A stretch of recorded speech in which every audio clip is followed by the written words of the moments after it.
وده كان الشكل النهائي بتاعنا يا حبايب قلبي. بقى النهارده ده السلطه الخضراء بتاعتنا، وده الزيتون الجميل بتاعنا اللي احنا عاملينه ما شاء الله السنه دي كان منه.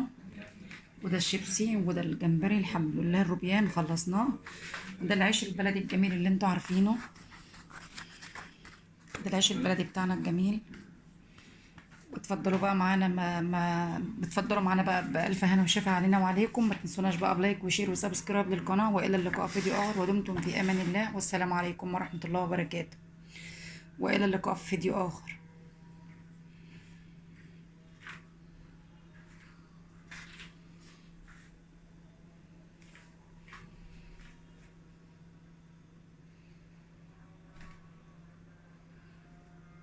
اللهم رب هذه الدعوة التامة والصلاة القائمة آت سيدنا محمد الوسيلة والفضيلة والدرجة العالية الرفيعة، وابعثه اللهم المقام المحمود الذي وعدته إنك لا تخلف الميعاد. رضيت بالله ربا وبالإسلام دينا ومحمد صلى الله عليه وسلم نبيا ورسولا.